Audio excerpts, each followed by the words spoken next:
Good morning, true crime friends. How you doing? Oh my goodness. I was all prepared to talk about an entirely different case this morning. And then you know who showed up in my timeline? Donna Adelson. Yo. Was Donna Adelson beat up in prison? That's what she's claiming. We need to talk about it. But first, you know what you need to do. Please like this video and subscribe to the channel. It helps other people find us. Also, find me over on social media. I'm trying to get better about socials, but I'm not that good at it. I'm over on Facebook, Instagram, Blue Sky, and X. Okay, so look, this is Donna Adelson. Roll your mind back, right? In case you don't know, I have an Adelson crime family playlist. You can find a link to it in the description box of this video. So Donna Adelson is in the Leon County Jail for the alleged unfortunate unaliving of her son-in-law, Danny Markell. Justice for Danny, right? So Donna's whole family was involved in this crime. I mean, it was very much a crime. I have no question about that. But the whole family got involved, which... okay, except for that one son. If you know this story, you know this story. If I don't have time to go over the whole thing right now. But look, so Mama Donna last year, like a year and a half ago, was caught trying to escape the country. She was like, oh, my son Charlie got convicted of this crime and is sentenced to life in prison.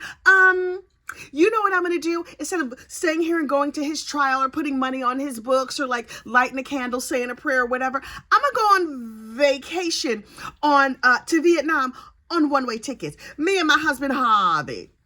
So she and Harvey were down at the airport, right? And they were like, oh, we are just we're on the jet bridge, right over there is freedom. Because guess what? Oh, surprise, there's no extradition treaty between Vietnam and the U.S. And according to Donna and Harvey, they were just going to go for like a little stay that was indefinite. So they get on the jet bridge and they're walking, and the feds walk up and they're like, hey girl, hey, give us your passport. Are you Mrs. Adelson? And she was like, yes, we're on our way to freedom right now. Wait, what? Why am I in these nice bracelets? What's happening? What do you mean I have the right to remain silent? I might have the right. I certainly don't have the ability. You know she failed shut up class. Listen, I failed shut up class too. What you want from me? Anyway, so Donna gets arrested. She's sitting there awaiting trial down in the prison. Hang on. She is not enjoying prison. Now listen, most people probably don't enjoy prison, but Donna especially so. You see, she was a rich doctor's wife. He was a dentist. That's still a doctor. But she was a rich doctor's wife, and she was used to luxe surroundings and settings and getting her hair done and getting her Botox touched up. Oh, she's all pulled together and tight. And after the unfortunate unaliving, she is very upset because she feels like it ruined her life. And that son-in-law that she helped usher off this mortal coil, she's like, I feel like he's haunting me. That seems unfair. Just because I pitched in on the unaliving, I didn't do the wet work. You know, I wasn't out there with the gun. So why would he haunt me? Girl. Anyway, so she's sitting down there in prison, and word on these true crime streets is that she had it pretty good. Now, she's not in prison. She's in jail. She's in local county jail, which reportedly, you know, I don't know personally because I'm not trying to know too much about that jail life, but it's not a good place to be. The food is not that good. The accommodations are not that good. The service is probably terrible. Also, when they do your laundry, it's all just in a pile of laundry. So you send your stuff to the laundry and it comes back. You might be wearing anybody's pants, shirt, undergarments. Ew. Anyway, so she's having it good in jail, as jail goes, right? She has a nice corner bunk. She feels protected. She has money. She's helping out the other ladies. She bossing people around, I'm sure, because, you know, she got that takeover spirit. Again, I know something about that takeover spirit life. Anyway, so recently, her lawyers, with their full chest, went to court and they were like, our client was beat up in jail. Somebody jumped her in the shower. And I was like, what? I needed to know every single thing. So you know what I did? I went to STS, Surviving the Survivor. Listen, Joel and Carm over there at the Surviving the Survivor, they had all of the juicy details. And I was like, tell me every single thing. So they did a live stream last night and they were talking about this claim that Donna was beat up in jail. And I was like, did they bonk her upside her head? Did somebody punch her in her mouth? Did she talk too much in shut up classes? No, turns out Donna is saying that 7 months ago, somebody jumped her in the shower and it's not safe for her. And she would really, really like to get out of jail on bond because this is very, very uncomfortable and unpleasant for her. And I was like, wait. 7 months ago? 7 months ago? Like 1, 2, 3, 4, 5, 6, 7 months ago? Girl, between me and you, right? Just us friendly neighborhood gossips. If Donna Adelson had any problem 7 months ago, 7 minutes ago, do you think she would sit on that claim? You know she would be calling the manager of the jail. Excuse me, I need to speak to the warden. My pillow was not properly fluffed. Like, girl, okay. She's like, there's no cameras in the shower because you're supposed to have privacy. And that's where somebody bumped me upside my head. I don't know what her complaint was, but she would really, really, really like to get out of jail now. Or they're saying she's setting up a claim that they can't keep her safe. So pretty please and thank you. Can I get out of jail? Because I've been in here too long and I have not had my roots touched up. It's a terrible situation. You know Judge Everett. Do you know Judge Everett? Listen, Judge Everett looks like a little Duplo person and he's so cute and he's so calm no matter what happens. You know what else Judge Everett has in addition to his calm, cool temperament? He has no time for Donna Adelson's mess. The other day when Donna was in court going on about something else, he said, Mrs. Adelson, stop talking. He used his mean daddy voice. I was like, I stopped talking when he told her to stop talking. And you know how troubling that is for me. I struggle with the shutting and the up. So anyway, he was like, Mrs. Adelson, stop talking. And her lawyers were like, Donna girl, please shut up. We don't want to make the jail mad. We're going to come down there and we're going to talk to you in jail in a little bit. So, ma'am. And she was like, okay, I'm just so nervous because I think I found another loophole to get out of here. And I'm trying to mine this loophole as much as possible. Well, last week when she was in court, she said she was over in art class. Oh, art class. Good for her.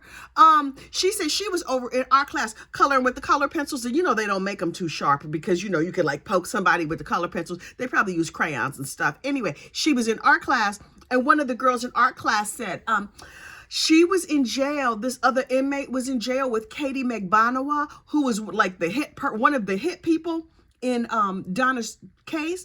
She's like, Katie McBonawa was here and she told everybody that she was going to set me up. And so I would like you to interview these inmates and get their testimony on paper because these inmates have told me that when they get out of prison, they're just going to go return to the life of narcotics enthusiasm and they're going to be hard to find. So can you please just get their testimony right now so we can use it for later because I'm really, really sure that I'm going to go home because who would not believe a known liar with 7 felonies? I mean, who is also a narcotics enthusiast. She told me, and it has to be true because she vowed on her stack of sacred color pencils that what she was going to say is true. And so can you follow that up? And the judge was like, with all due respect, Mrs. Adelson, heifer what?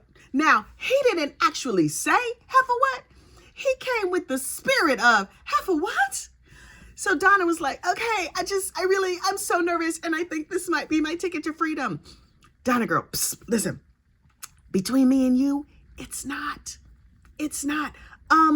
Quiet as it's kept, I personally believe that you're going to get convicted. Obviously, you're innocent unless they prove you guilty. But between me and you, girl, it's not looking good. We've seen the evidence. And that Georgia Cappleman down there in Tallahassee, the prosecutor, Georgia Cappleman, has no time for your mess. I'm telling you right now, she has prosecuted this case 4 times. She got the 2 hitmen. She got the retrial of Katie McBonawa. She got Charlie Adelson. You know what all 4 of those people have in common? They are in prison for life. And Charlie messed up so bad, he had to get shipped off to the Iowa region of the United States, North Dakota, South Dakota, Idaho. You know, it's all over there. You know, I don't know exactly, but he's over there in the Iowa region. And he's not coming back. I mean, he's coming back for your trial where you are also going to get sentenced to prison, likely for life. But girl, she's trying everything. She's throwing everything at the wall. And then she had another complaint, which was a fascinating complaint to me. Fascinating. She was like, okay, there's some snitches telling me things about Katie. Sure, girl. And somebody beat me up in the shower. Okay. But she didn't complain about it for 7 months. Did it slip your mind? Oh, okay. Okay. And then she has another complaint that the courts really, really need to take up. She's concerned about her hair. Ma'am, Donna girl, not sure if you know how prison works, or how jail works. You've been there for over a year, so I think you would know, but your hair? You have hair complaints. Is the water too hard? Are they not giving you the proper rinse that you need? Girl, ma'am, this is not gonna go good for you. You look desperate and you sound crazy. Now, me personally, as your friendly neighborhood gossip, I'm here for all the desperate and all the crazy. That's my favorite thing. I hope you pull more of these stunts. But in terms of the court, you are wasting the court's time. This is not going to go good. And in the court of public opinion, which I know you care about, nah. Here's the other thing. When Donna got arrested, she was with her husband, Harvey Adelson, right? And she was like, oh, Harvey, what's going to happen with Harvey? You're arresting me and taking me away.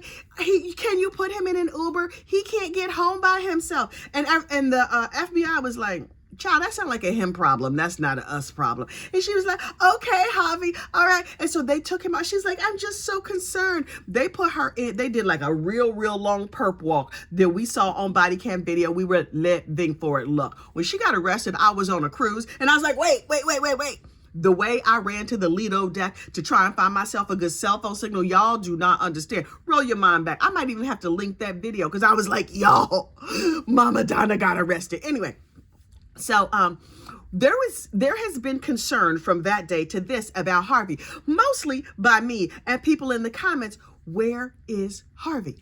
If Harvey could not find himself a taxi cab at the airport to get home, what was going to become of him? I personally have just decided that he's down there at the Delta Lounge riding round and round and round on the luggage carousel. Turns out we have a Harvey update. Harvey is not riding around on the luggage carousel in circles, living on the kindness of strangers and leftover Dunkin' Donuts. Apparently he got back home or to some place where there's a telephone because Surviving the Survivor had Donna Adelson's call logs and all of her phone calls are to Harvey. She talks to 2 people while she's in jail. She talks to Harvey Adelson on average of like 4 or 5 times a day. And she talks to her lawyers. Now, she's in a real cush position and she has money. She sees her lawyer every Monday and they sit down and they talk about all the lawyerly law things.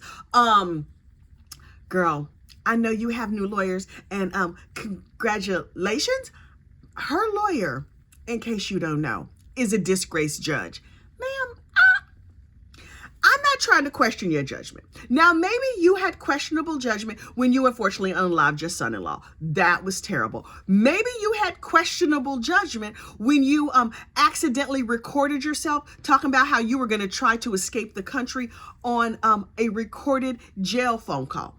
Those things were not great decisions for you. But then your lawyer, Daniel Rashbaum, hey, Rashy, the very, very litigious Daniel Rashbaum, I'm not here to say nothing mean or nasty about you because I know you like to sue people. I hope you have a lovely day, Mr. Rashbaum. But you did get kicked off this case, right? So Rashy gets kicked off the case and Donna's like, I need another lawyer. I want to find a really, really good one. Oh, I know a lady. She's a disgraced judge who was kicked off the bench and now she owns a funeral home and she runs her law office out of the funeral parlor. Okay. So her funeral home lawyer has plenty of free time when she's not embalming dead bodies. I don't know how all of that works, but the funeral home lawyer comes down and she visits Donna every Monday and they have long phone conversations about what, I don't know, probably about her case, probably about Donna's list of complaints. How come 7 months ago she didn't mention to her lawyer that somebody beat her behind in the shower? Do you think she was actually beat up? I'm guessing no. I think maybe somebody might have bumped into her or she dropped her soap and then she picked it back up and she sprained her knuckles when she bent over to pick it up. Child, I don't know. You know this lady's a little bit of a complainer. She used to be a little bit of a diva, which I know something about that diva life myself. You know what? The more I think about it, me and Donna Adelson kind of have a lot in common. We're older women. Yes, I'm older. I have 4 grandchildren. I know it doesn't look like it, but I do. We're older women who like the finer things in life. Y'all know I'm a coastal elite. Oh, yes, I keep my pinkies out. I like all things fancy. I drink giant cups of coffee. I bet the prison coffee is terrible. I don't know how to shut up, much like that Donna Adelson. You know what separates her from me? I ain't never, unfortunately, unalive nobody. I'm not about that unaliving people's life. Now, I'm about that gossiping about people who unalive others' life. But actually doing the wet work, no, thank you. That's not me. I can't. I don't cut my own grass. You think I'm out here carrying around pew-pews and doing stuff like that? That sounds too much like manual labor to me, and I say no, thank you. Hang on. So I personally think that Donna, it's like I'm the good me and she's the evil version of me, because we have disturbingly a lot in common. I'm starting to be real worried about myself, but I know that deep down I'm a good person. I don't care enough about people to be trying to unfortunately unalive them. If I don't like you, I just leave you alone. See how that works? You could just leave somebody alone. Anyway. So, Mama Donna continues to try and run a ruse. I fully expect her to show up at the court hearing in like a wheelchair and hunched over. She's letting all her grays grow out. Her Botox is long gone. Her cheeks have filled out. She's just like, please observe my terrible glow down. Because, they never glow up when they in prison. She's glowed all the way down. Girlfriend is looking terrible. Maybe she's just gonna pull a Jennifer Crumley and look like a sad sack, a half homeless person. Girl, good luck with that, because we've seen the evidence in your case. It's not gonna go good. Spoiler alert. Heifer, you going to prison forever, ever. But that's another story for another day. Her trial starts in June. Guess who's gonna be there? Me. Every single day. I will be here. I will be perched. I will be ready. I will break down her case breathlessly every day of trial until it happens, when it happens in June. But until then, anytime I hear that good on Donna, I'm just gonna come on over here, and me and you, we gonna have a little talk about it. I'll see you over on my social media. Have a great, safe day. Bye.